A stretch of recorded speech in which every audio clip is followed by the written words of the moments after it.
मित्रांनो, असं म्हणतात की माणसाचे खरे आयुष्य वयाच्या 30 नंतर सुरू होते. कारण जसं आपण 30 पदार्पण करतो, आपल्याला जाणवतं की आपल्यावरची जबाबदारी एकदमच वाढली आहे. एखाद्या सामान्य भारतीय व्यक्तीबद्दल बोलायचं झालं तर या वयात नुकतंच लग्न झालेलं असतं किंवा एखादं बाळ झालेलं असतं. काही वर्षांपूर्वीच तुम्ही स्वतःचं घर घेतलेलं असतं, एखादी छान गाडी घेतलेली असते किंवा नवीन घर आणि गाडी घेण्याचा प्लॅन करत असता. अनेक लोनचे हप्ते चालू झालेले असतात, जसे की होम लोन, कार लोन वगैरे वगैरे. अनेक गोष्टींचे विचार डोक्यात घोळत असतात, जसे की मुलांचे शिक्षण, त्यांचे लग्न, स्वतःच्या रिटायरमेंटची काळजी, फॅमिली वर्ल्ड टूर वगैरे वगैरे. आणि ह्या सगळ्यांसाठी लागणारे आर्थिक नियोजन म्हणजेच फायनान्शियल प्लॅनिंग. ह्या सर्व समस्यांचे समाधान तुम्हाला आजच्या व्हिडिओमध्ये मिळणार आहे. आजचा व्हिडिओ आपण 3 भागांमध्ये बघणार आहोत. पहिलं म्हणजे पैशांची बचत कशी करायची, दुसरं म्हणजे गुंतवणुकीचे नियम, आणि सर्वात शेवटी बघणार आहोत गुंतवणूक कशी आणि कुठे करायची. व्हिडिओच्या शेवटपर्यंत तुम्हाला चांगली स्पष्टता आली असेल याची खात्री मी तुम्हाला देतो. सर्वात आधी बघूया तुमच्या दैनंदिन जीवनामध्ये पैसे वाचवण्याचे काही मार्ग. पहिला मार्ग आहे, सर्वप्रथम तुमच्या वायफळ खर्चांवर तुम्हाला नियंत्रण ठेवावे लागेल. त्यासाठी वॉरन बफेट यांनी दिलेला एक फॉर्म्युला सांगतो, इन्कम वजा इन्व्हेस्टमेंट बरोबर एक्सपेन्सेस. म्हणजे आधी तुमच्या उत्पन्नामधून गुंतवणुकीला लागणारे पैसे वजा करा आणि मग उरलेल्या पैशातून तुमच्या महिन्याचा खर्च चालवा. दुसरा मार्ग आहे, तुमची गुंतवणूक ही कमीत कमी तुमच्या उत्पन्नाच्या 20% पर्यंत झाली पाहिजे. त्यापेक्षा जास्त झाली तर उत्तम. तिसरा मार्ग आहे, कधीच तुमची सगळी गुंतवणूक FD म्हणजे फिक्स्ड डिपॉझिटमध्ये करू नका. FD पेक्षाही चांगले रिटर्न्स देणारे पर्याय आहे, त्यांचा वापर करा. चौथा मार्ग आहे, इमर्जन्सी फंड तयार ठेवा. हा फंड तुम्हाला अचानक येणाऱ्या संकटांपासून वाचवण्यासाठी उपयोगी पडतो, जसे की ॲक्सिडेंट होणे, नोकरी जाणे, आजारपण वगैरे वगैरे. ह्याचा अर्थ संकट येईलच असे नाही, पण आपण सावध राहिलेले कधीही चांगले. हेल्थ इन्शुरन्स असेल तर अचानक आलेल्या आजारपणाची काळजी राहत नाही. पाचवा आणि महत्त्वाचा मार्ग आहे, कधीही गुंतवणूक करण्यासाठी कर्ज घेऊ नका. गुंतवणूक ही फक्त आपल्या उत्पन्नातून येणाऱ्या पैशातूनच करायची असते, कर्ज घेऊन नाही.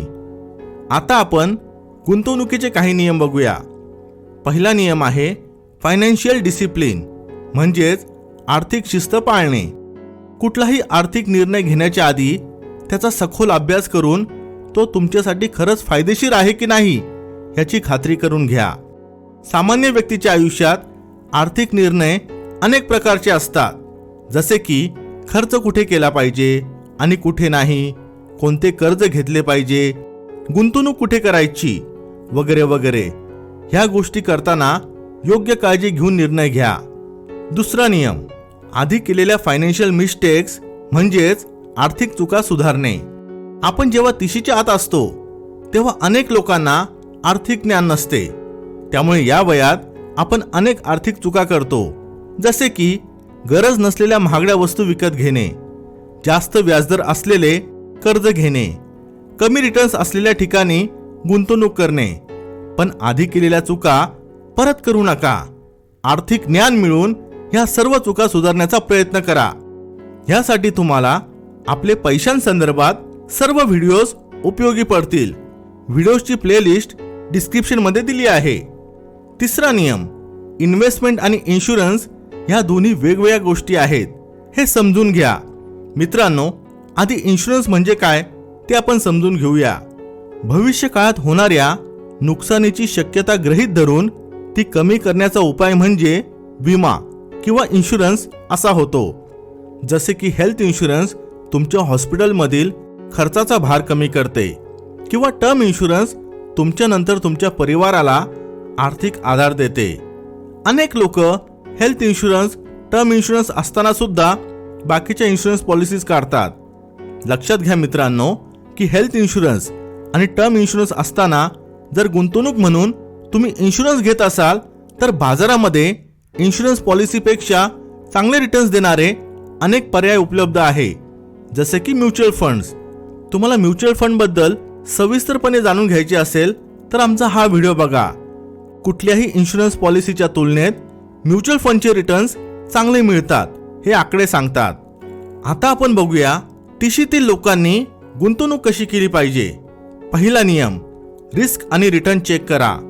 गुंतवणूक करताना सर्वात आधी त्यामध्ये रिस्क किती आहे आणि रिटर्न किती मिळणार ह्या गोष्टी तपासून पाहणे खूप गरजेचे आहे. कुठल्याही गुंतवणुकीचा इतिहास बघितला तर तुम्हाला चांगल्या प्रकारे त्याचे रिस्क आणि रिटर्नचा अंदाज घेता येतो. दुसरा नियम, तुमची गुंतवणूक नेहमी गोल्स बेस्ड असावी, म्हणजेच कुठल्या तरी ध्येयाला धरून असावी, जसे की मुलांचे शिक्षण, त्यांचे लग्न, वर्ल्ड टूर, तुमच्या रिटायरमेंटची व्यवस्था वगैरे वगैरे. गोल्स बेस्ड गुंतवणूक असेल तर आपण ती अधिक गंभीरपणे करतो. तिसरा नियम, जर तुम्हाला वर्षाला इन्कम टॅक्स भरावा लागत असेल तर सर्वात आधी टॅक्स सेव्हिंगची गुंतवणूक करा, जसे की PPF म्हणजेच public provident fund, ELSS mutual fund, national pension scheme, मुली असणाऱ्यांना सुकन्या योजना वगैरे वगैरे. ही गुंतवणूक तुम्ही इन्कम टॅक्सच्या ATC मध्ये दाखवून तुमचा टॅक्स कमी करून घेऊ शकता. दुसरी गुंतवणूक तुम्ही ग्रोथ इन्व्हेस्टमेंटमध्ये केली पाहिजे, जसे की इक्विटी म्युच्युअल फंड किंवा इक्विटी शेअर्स. यासाठी एक फॉर्म्युला सांगतो, 100 वजा तुमचं वय बरोबर इक्विटी इन्व्हेस्टमेंट टक्केवारी. म्हणजे जर तुमचे वय 30 असेल तर फॉर्म्युलानुसार 100 वजा 30 बरोबर 70. तुमच्या गुंतवणुकीतील 70% रक्कम ही इक्विटीमध्ये गुंतवली गेली पाहिजे. याचा अर्थ असा की जर तुम्हाला 20,000 दर महिना गुंतवणूक करायची असेल तर त्यातील 70% प्रमाणे तुमचे 14,000 हे ग्रोथ इन्व्हेस्टमेंटमध्ये केली पाहिजे. या फॉर्म्युलानुसार जेवढे तुमचं वय वाढेल तेवढी इक्विटीमध्ये गुंतवणूक करण्याची टक्केवारी कमी होत जाते. तिसरी गुंतवणूक ही डेट फंडमध्ये केली पाहिजे. तुमच्या सेव्हिंग्स अकाउंटमध्ये पैसे ठेवण्याऐवजी तुम्ही तुमचे पैसे डेट फंडमध्ये ठेवले तर तुम्हाला सेव्हिंग अकाउंटपेक्षा चांगला व्याजदर मिळतो. डेट फंडमध्ये आपण सहजासहजी पैसे टाकू किंवा काढू शकतो आणि डेप्ट हे इक्विटीपेक्षा खूप सुरक्षित मानले जाते.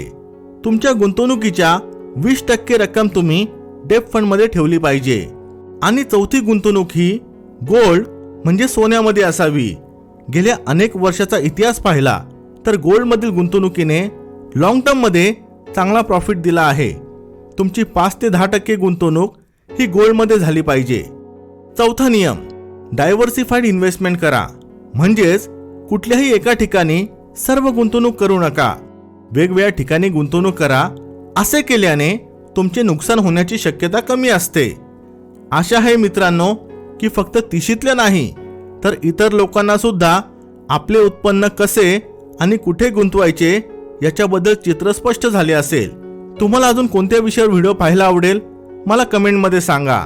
व्हिडिओ आवडला असेल तर लाईक करायला विसरू नका. Thanks for watching. Stay blessed.